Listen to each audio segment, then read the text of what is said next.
যাওয়া মাত্র বলবে, আয় আল্লাহ, কোন নবীর উম্মত আগে যেন জান্নাতে যেতে না পারে, হাত্তা তাদখুলা উম্মতি, আগে আমার উম্মত যাবে, আগে আমার উম্মত গুলো আসবে, অন্য কোন নবীর উম্মত আগে যেন আল্লাহ জান্নাতে যেতে না পারে। বলেন আল্লাহু আকবার।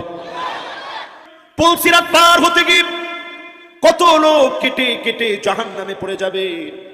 হাত কেটে পড়ে গেছে, জাহান্নামের নিচে থাকবে জাহান্নাম। পা কেটে পড়ে যাবে, জাহান্নামের নিচে থাকবে জাহান্নাম।